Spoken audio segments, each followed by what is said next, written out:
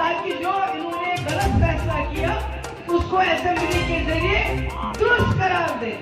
سمجھ آ رہی ہے آپ کو میری بات؟ تاکہ جو ہمارا کیس سپریم کورٹ میں ہے وہ کمزور ہو جائے. اس لیے میرے بچوں، میرے بھائیوں، میرے نوجوانوں، میرے بزرگوں، آپ کو میں سلام کرتی ہوں. آپ بھی جلسے میں آ کے ہمیں ہوشیار رہنا ہے. ہمیں اپنے جموں کشمیر کے وجود کے لیے لڑنا ہے. میرے واجد مفتی محمد سعید صاحب، جن کو آپ جانتے ہیں، جن کی آپ تعریفیں کرتے ہیں، اور جیسے میں نے کہا، جیسے بیگ صاحب نے بھی کہا، میں نے یہاں تمام نوجوانوں کی تقریریں سنی، اور یقین مانیے کشمیر میں ہم لوگ، ہمارے بڑے بڑے لیڈر بھی اتنی اچھی تقریریں نہیں کرتے. آپ نے مفتی صاحب کی تعریف کی کہ مفتی صاحب نے اس قوم کے لیے کیا کیا، مگر آپ کو ایک بات کا پتہ نہیں. مفتی صاحب نے جاتے جاتے آپ کے لیے، اس قوم کے لیے جو سب سے بڑی قربانی دی تھی، وہ بی جے پی کے ساتھ ہاتھ ملا کے اپنا وجود ختم کر کے جموں کشمیر کے مسئلے کو حل کرنے کے لیے کیا تھا. کیونکہ جب تک جموں کشمیر کا مسئلہ حل نہیں ہوتا تب تک یہاں امن نہیں ہوگا. جب تک امن نہیں ہوگا تب تک کارخانے نہیں لگیں گے، تب تک نوکریاں نہیں ملیں گی، تب تک نوجوان ہمارا بے روزگار رہے گا. آپ کو یاد ہے جب مفتی صاحب پہلی بار وزیر اعلیٰ بنے تو انہوں نے آپ کے گاؤں میں آپ کو نوکری دے دی، رہبر تعلیم، رہبر سیاحت، رہبر جنگلات، رہبر یہ جو ضلع، کیونکہ اس وقت نوکریوں پہ بین تھی، آپ نوکری نہیں لگا سکتے، مگر انہوں نے گاؤں گاؤں میں آپ کو رہبر تعلیم ٹیچر دیا. یہ وہ مفتی صاحب تھے جنہوں نے جو چاہتے تھے کہ میں مسئلے کشمیر حل کروں، میں یہ خون خرابہ بند کروں، اس کے لیے انہوں نے اپنے آپ کو آگ میں جھونک دیا، مجھے بھی جھونک دیا. کیا ہمیں معلوم نہیں تھا کہ ہم بی جے پی کے ساتھ جائیں گے لوگ ہمارے خلاف ہوں گے؟ یہ تو ہمیں بھی معلوم تھا. اتنے تو ہم بیوقوف نہیں ہیں. مگر مفتی صاحب بی جے پی کے ساتھ کیوں گئے؟ کیونکہ واجپئی نے مسئلہ کشمیر حل کرنے کے لیے کچھ قدم اٹھائے تھے، اور مفتی صاحب نے سوچا کہ مودی جی روز کہتے ہیں میں واجپئی کے نقش قدم پہ چلوں گا، نقش قدم پہ چلوں گا، تو یہ مسئلہ کشمیر حل کرنے میں میری مدد کریں گے، یہ جموں کشمیر میں خون خرابہ بند کرنے میں مدد کریں گے، یہ جموں کشمیر میں یتیموں کی فوج روز روز بننے میں بند کریں گے. مگر بدقسمتی مفتی صاحب نہیں رہے، اور ہمارے ساتھ 2019 کا ثانیہ ہوا، بہت مصیبت ہو گئی، اور آج ہمیں ہمت نہیں ہارنی. آپ نے دیکھا کسان گئے، 750 شہادتیں دی انہوں نے، اور انہوں نے اپنا مقصد حاصل کیا. ہم جموں کشمیر کے لوگوں نے تو ہزاروں شہادتیں دی پچھلے 30 سال میں. کیا یہ ممکن ہے اللہ تعالیٰ ہماری ہزاروں شہادتیں قبول نہیں کرے گا؟ کیا یہ ممکن ہے ایسا؟ کیا زمین میں اگر پانی کا قطرہ گرتا ہے تو بوٹا ابھر کے آتا ہے، اور جب خون گرتا ہے تو مسئلہ کشمیر حل ابھر کے آ جائے گا؟ یہ آپ کو یقین ہونا چاہیے. مجھے معلوم ہے کہ میرے نوجوان اس وقت پڑھے لکھے بے روزگار بیکار ہیں، نوکریاں نکلتی ہیں ہزار تو اس میں پورے ملک کو حصہ جاتا ہے. جس طرح ہماری بجلی پورے ملک میں جاتی ہے اور ہمارے گھروں میں اندھیرا ہے. ہماری زمینیں آپ انہوں نے جو ایگریکلچر کی لینڈ ہے اس کو بھی تبدیل کر دیا. کیوں؟ آپ کے لیے تبدیل نہیں کیا، ہمارے لیے تبدیل نہیں کیا. اس لیے تبدیل کیا تاکہ باہر کے لوگوں کو یہاں کی زمین خریدنے میں آسانی ہو جائے. تو ہم کیا یہ سب کچھ دیکھتے رہ جائیں؟ ہونے دیں سب کچھ، کیا بات نہیں کریں کیا ہم؟ اسی لیے بات کرنا ضروری ہے. تبھی میں نے بولا بول کے لب آزاد ہے تیرے. ہم کوئی ہاتھ میں پتھر نہیں اٹھا رہے، بندوق نہیں اٹھا رہے، ہم اپنی بات کر رہے ہیں، اور ہم بات ڈنکے کی چوٹ پہ پڑھائی کریں گے. کیونکہ ہم نے گاندھی کے ملک کے ساتھ علاج کیا ہے، گوڈسے کے ملک کے ساتھ نہیں. گوڈسے کا ملک ہمیں نہیں چاہیے، ہمیں گاندھی کے ملک کے ساتھ علاج کیا ہے. اس گاندھی کے ملک کے ساتھ جس میں گنگا جمنا تہذیب ہے، جہاں شیر بکری ایک ہی دریا میں ایک ہی جگہ پانی پیتے تھے. اور اب یہ وہاں مسلمانوں کو بابر کی اولاد کہیں گے، اورنگزیب کی اولاد کہیں گے، دیمک کہیں گے، کینسر کہیں گے، اور ہم خاموش رہ کے سنیں گے؟ نہیں، ایسا نہیں ہوگا۔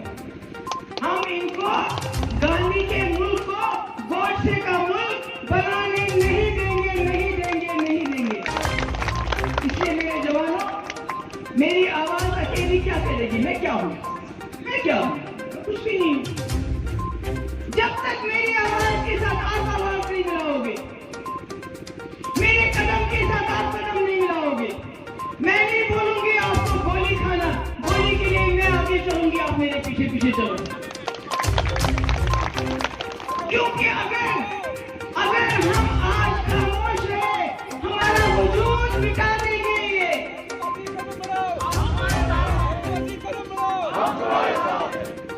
اگر ہم آج خاموش رہے، تماشا نہیں بنتے رہے، یہ ہمارا وجود مٹا دیں گے۔ پھر باہر سے لوگ آئیں گے، بولیں گے وہ گجر کیسا ہوتا تھا مجھے دکھانا، وہ پہاڑی کون ہوتا تھا مجھے دکھانا، وہ کشمیری کون ہوتا تھا مجھے دکھانا، وہ ڈوگرا کون ہوتا تھا مجھے دکھانا، وہ بکروال کون ہوتا تھا مجھے دکھانا۔ کیونکہ ہم نہیں رہیں گے، اس لیے ہم نے ہمت کرنی ہے، حوصلہ بلند کرنا ہے اپنا، اور ہم نے